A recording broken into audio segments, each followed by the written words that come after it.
I'm Lucy. I'm sure you have already heard enough nightmare mother-in-law stories, but I have a different story for you. I will tell you about my nightmare father-in-law. Ricky, my now husband Evan, was actually my fiancé when this happened. We had been happily engaged for like 3 months when Evan came home to tell me, "My dad wants to move in with us, Lucy." He said that he got evicted and had nowhere to go. I don't know what to do. I didn't say anything.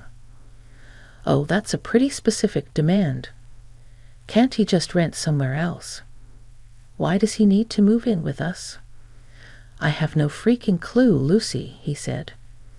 He said that he was low on money and couldn't afford rent right now. Maybe that is why he got evicted in the first place. I don't know what to do. Evan seemed to be at an impasse with his dad. Some background on Evan's family is needed for you guys to understand the situation better. Evan's parents are divorced and don't even talk to each other anymore. His mom walked out on his dad after years of verbal abuse. Ricky was somewhat of a staunch patriarch and always demeaned women. I have met that man twice and understand why Evan's mom left. Now, Evan grew up in both his mom's and dad's households. His dad was very controlling and never let Evan show his emotions. A lot of other things happened which ultimately made Evan go low contact with his dad. His father, of course, doesn't think he is the problem. He thinks that Evan is just weak. When suggested therapy, his dad simply said that men don't go to therapy. You get the picture. They talked very rarely, but Ricky had been reaching out more often after my engagement with Evan. It was kind of suspicious. I will say that I wasn't exactly thrilled at the idea of Ricky living with us. I owned my house outright, and I didn't want some patriarch trying to order me around. But I also wanted Evan to try and see if his father had changed. So I said, "You can let him stay here for some time, Evan. Make sure he knows that it's not permanent." "Are you really okay with that, Lucy? I don't want you to be uncomfortable and miserable in your own house. You know how my dad can be."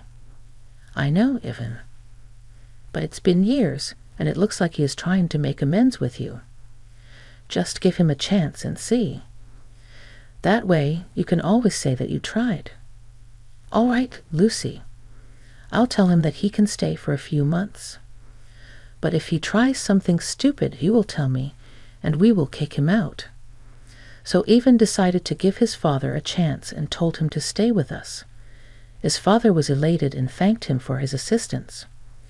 But his mother had personally called me up and told me that it was a good idea.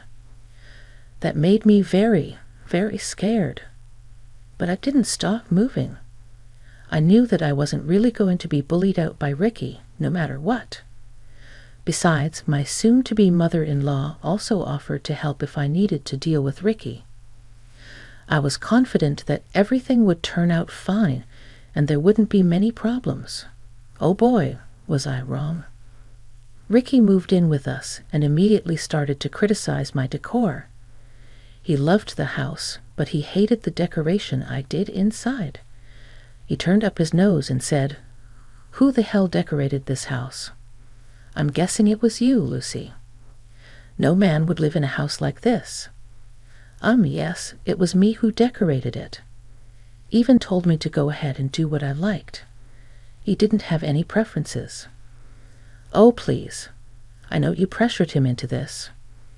Even has been acting differently and forgetting that he shouldn't be manipulated by any woman.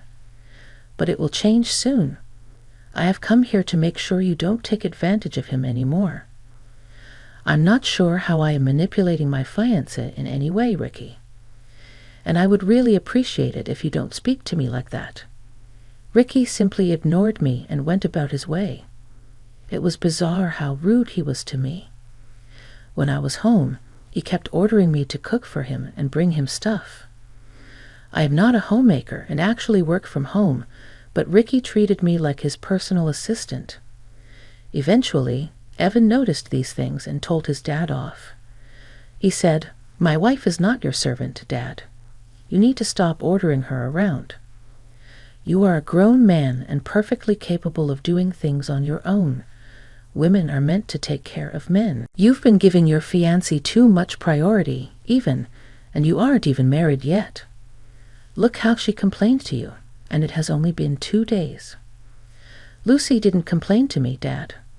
I can see how you have been ordering her around. Besides, I'm her fiancé, and she has every right to complain to me about people making her uncomfortable. What has gotten into you, Evan? You should let her know her place. Pampering her and shielding her is not a solution. She will end up being in control of your life and take everything from you. One of these days, you will wake up and realize what a gold digger your fiancé is, and you will be sorry. I will say this once, Dad. You will never speak about my fiancé like that. She is not a gold digger, and you will not insult her again. This is not your house, so you don't get to say what happens here. You are a guest, and you need to remember that. Don't take our generosity for granted. Ricky seemed taken aback by Evan's behavior. He shut up really quickly but was red with anger. I was baffled to know that he expected me to be at his beck and call like a servant. I was already starting to question my decision, and so was Evan. We talked about the situation and decided to give Ricky a little more time to adjust. The next few days were slightly better. Ricky still ordered me around, but not as much as before. However, I often saw him try to move furniture or take down my decorations. I simply didn't want an argument with him, so I avoided confrontation, but that was a mistake on my part. About 5 days after Ricky moved in with us, I came home to my bags packed and out on the patio. I was out grocery shopping and had no clue why my stuff was sitting outside my house. I rang the doorbell and Ricky came out with a smug look on his face. I was honestly pretty confused about what was going on. Evan had already left for the office, so I had to talk to Ricky to figure out what was going on. What is this, Ricky? Why is my stuff outside? Did you do this? Oh yes, it was all me, Lucy. I had to make sure you don't make excuses to go inside when I tell you what I'm about to tell you. I am honestly very confused, Ricky. You need to tell me what the hell is going on. Well, I'm kicking you out of my son's house. You will leave and find a different place for yourself. It took me a while to register what he was saying. It was simply too bizarre and sudden for it to make sense to me. I was already feeling uncomfortable with the fact that Ricky went through my stuff and packed it up for me, but the most upsetting fact was that he was trying to kick me out of my own home. I also didn't miss how he called it his son's home. Everything just made my head spin. I looked at Ricky and said, "You have to be kidding me. What the hell are you even saying?" You heard what I said, Lucy. I'm the head of this house now, and I won't allow a gold digger like you to stay here anymore. You are freaking crazy, Ricky. This is ridiculous. You can't just kick me out of the house like that. Did you even talk to Evan about this? I can and I will, Lucy. I don't need my son's permission for anything. I'm his father, so he will agree with whatever I do. But why are you even doing this? You are not making any sense. What's the point of kicking me out? I won't let my son hand over his house to you. He can be a little knave when he's with you. Also, I've seen how you manipulate him into doing women's work. I need to save my son. By kicking you out, you think I don't know your intentions. Oh, really, Ricky? Then enlighten me by telling me what exactly are my intentions. I'm not stupid, Lucy. I know you will somehow make Evan share his house with you. I know women like you. You will marry Evan for his money and then divorce him so that you can take his wealth. The moment you marry him, you will make him give you the house. I won't let that happen. So your plan is to kick me out of the house, and then what, Ricky? How will this make any difference? Well, after I kick you out, I will make my son sign over this house to me. He knows that only men should own houses. I will take my time and make him sign over this house before your wedding. That way, you will never have any claim over this beautiful house." I literally laughed at Ricky while he told me his elaborate plan of making the house in his name. He did think about this a lot and came up with a plan he thought was perfect. He was convinced that his son, who doesn't even like him anymore, would hand over the house to him just because he's a man. He was delusional to think he had that much power over Avon. He was going to get the shock of his life soon, and it will be for 2 different reasons. I got the first opportunity to tell him how his plan wasn't foolproof. I said, "Ricky, that's a great plan actually, but I don't think it will work at all. Here you wasted all your time and energy for nothing. Oh, don't act smart with me, Lucy. I won't let you manipulate me or my son. I will get through its head faster than you can. I will make him see the truth and hand over the house to me." "I don't think he can just hand over the house to you, Ricky. You may have some misconceptions about this house." "What the hell do you mean?" "Have you already asked Evan to make you a co-owner? I won't let that happen. I won't let you steal this house. I don't know how it would be possible for me to steal this house, and I don't know why you keep calling this your son's house, Ricky. This house was never your son's to begin with." "What? Don't you freaking lie to me, woman. I know for a fact that you are not renting. My son has said that it is personal property, so I know this is his house." "Even didn't lie, Ricky. This house is personal property, but it's not his. The house is actually mine. I am the sole owner of this place." My soon-to-be father-in-law looked shocked when I revealed the truth to him. It was like he couldn't comprehend what I had just said. My super-patriarchal father-in-law couldn't believe that a woman, especially like me, could even own a house like this. For a moment, he stood there in shock. But then he surprised me by bursting into laughter, like I had told a joke. "That was a nice one, Lucy. You are a funny woman, but you are also delusional. This house is not yours. It belongs to my son. And like I said, I won't let him hand it over to you." "I'm not joking with you, Ricky. If you just let me inside the house, I can even show you the proof that this house belongs to me. I got it shortly after Evan proposed." "That's impossible. You are lying to get rid of me. A woman like you cannot own a house. You are bluffing. It won't work with me." "Is that so, Ricky? Do you really think I'm bluffing? Why don't we call your son here and ask him? He will tell you the truth, right? Let's see what he has to say." Ricky was confident that I was lying to him. In his smugness, he told me to go ahead and call Evan. I immediately called Evan and told him that he needed to come home immediately. Evan was a little concerned and got to the house in record time. When he got out of his car and walked towards us, he noticed my bags outside.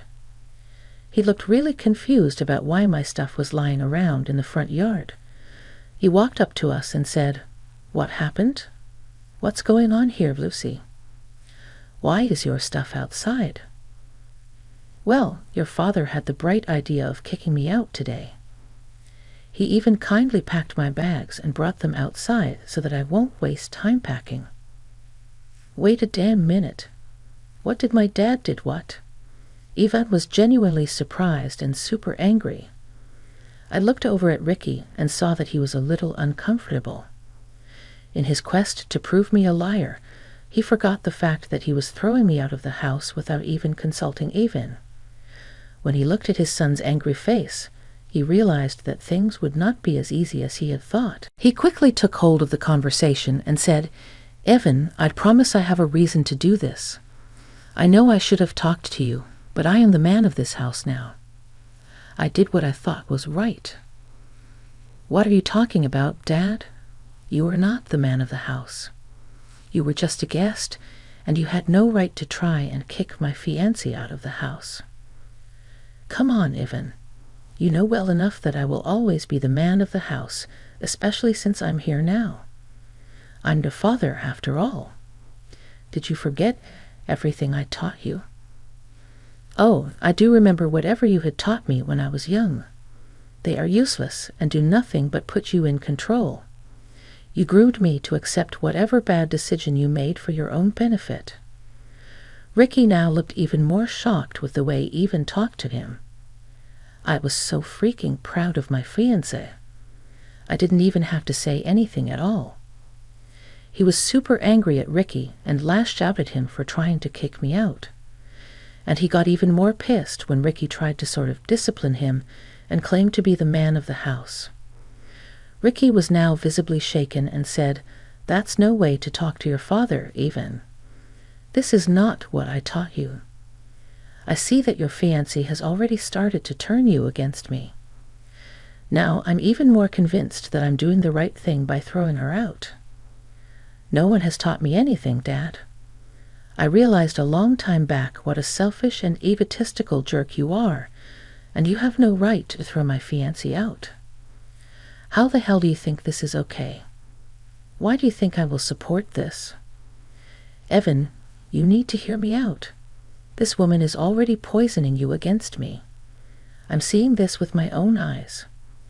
Eventually, she will marry you and make you hand over this precious house to her. You will lose, Evan, and I'm trying to avoid that." "Oh, really, Dad? You seem to have the exact idea of how Lucy will make this house her own. Listen to me, Evan. Let's kick Lucy out, and then you can sign over the house to me. That way, your house will be safe even if Lucy tries to divorce you." Ricky thought he was being smart in his explanation. Honestly, I still couldn't understand if he was that dense or just seriously messed up in the head. He didn't even stop to think how his son would react to his grand plan. He was just so sure that his son would agree with him and throw me out. Well, he looked really shocked when Evan practically yelled at him and said, "How dare you even suggest that my fiancé is a gold digger when it's you who wants to take the house? You made this grand plan just so you can make this house yours. Am I right, Dad?" "Evan, you are taking this the wrong way. Lucy will take this house away from you. You need to be the sole owner of this place as a man. I'm just looking out for your best interest. I don't need you to meddle in my life, Dad. And why the hell did you automatically assume that I was the owner of the house? How is Lucy going to steal the house when it is her property?" I was smirking hard when Evan confirmed what I had told Ricky. For Ricky, this was a big blow. All his plans were for nothing. He wasn't going to have his name on the house anymore. His dreams had been crushed. Ricky was now feeling a little shaken and couldn't understand what he should say. He looked at Evan with a dumbstruck expression, willing him to say that he was joking. I decided to do a little victory dance in my head and poke fun at Ricky, saying, There, Ricky. Your own son cleared it up for you. This house is mine and not his. That is impossible. Evan is lying to protect you. You are not capable of buying a house." "Oh, shut up, Dad, for God's sake. Lucy's perfectly capable of buying a house on her own. She doesn't need to steal it from someone like you had planned. Looks like we should be throwing you out instead of Lucy." Ricky was now visibly panicking at this suggestion. He was kind of scared that we would throw him out after this incident. He was with us for only 5 days, so it's not like he could claim tenancy or something. Ricky knew he was in deep, so he tried to deflect and make it seem like it wasn't a big deal. He laughed nervously and said, "No, now don't joke with your poor father. We don't need to do anything drastic." "Oh, yes, we definitely need to do something drastic, just like you did." "What's the matter, Dad? Can't take the same treatment that you dish out. Come on now, Evan, this is just a simple misunderstanding. Your fiancée is very smart with money. I'm impressed with her." "I don't think she's really impressed with you, Dad, especially since you didn't even apologize to her." "Oh, right. I'm sorry for the misconception, Lucy. You can come right back in. This is your house, after all. Ricky was now changing his tactics because he had no place to go. I could feel his nervousness and was kind of feeling good about it. But if he thought I was going to let him get away with this behavior, he was dead wrong, and I didn't buy his apology at all. I don't know, Ricky. You were right. I can go back into the house since I own it. But I don't think you can. What do you mean, Lucy? The fact that you just tried to kick me out isn't sitting well with me. You also touched my stuff without my permission. I don't trust you around my house anymore. Oh, come on, Lucy. It was a simple misunderstanding. Don't make it into a big deal. Let's just go back in and forget what happened. I already offered you an apology, am I right, Ivan? I don't think your apology would make a difference anymore, Dad. You crossed your limits and showed us exactly who you are. I don't want you in the house either, but it's Lucy's decision to make. What do you say, Lucy? Well, I say that you are not welcome to stay at my house anymore, Ricky. I will be respectful towards you and let you pack your own stuff, but I want you out today. You are not welcome to stay here. In fact, you were never welcome to come back here for any reason. Yes, I was kicking my soon-to-be father-in-law out of my house. What he did was unacceptable, and I wasn't in the mood to give second chances. His own son didn't want him around the house either, and that sealed the deal for me. I was proud of Evan for standing up for me. However, Ricky was not in a good position now. He was really anxious and kept telling us that we were making a big deal out of nothing. Ricky tried for a few hours to change our minds. He kept pleading with me and asked for forgiveness multiple times. It was somewhat satisfying to see him ask mercy from a woman. Serves him just right after the stunt he pulled on me. He also tried to make Ivan change his mind about kicking him out. After a while, Ivan and I both got tired and threatened to call the cops if he didn't leave. That got him up on his feet and right into packing. When Ricky was finally leaving with his stuff, he looked miserable and hung his head in shame. As a final parting gift, we told him never to contact us anymore. Ivan went one step ahead and uninvited him from his wedding. Ricky once again pleaded with us for a second chance, but it was just not happening. He went on to live with a sister of his who doesn't take his nonsense at all. She came to our wedding son's father-in-law and told us how he had been schooled into submission at her house. He is now living a miserable life, working a low-paying job, and being dependent on a woman.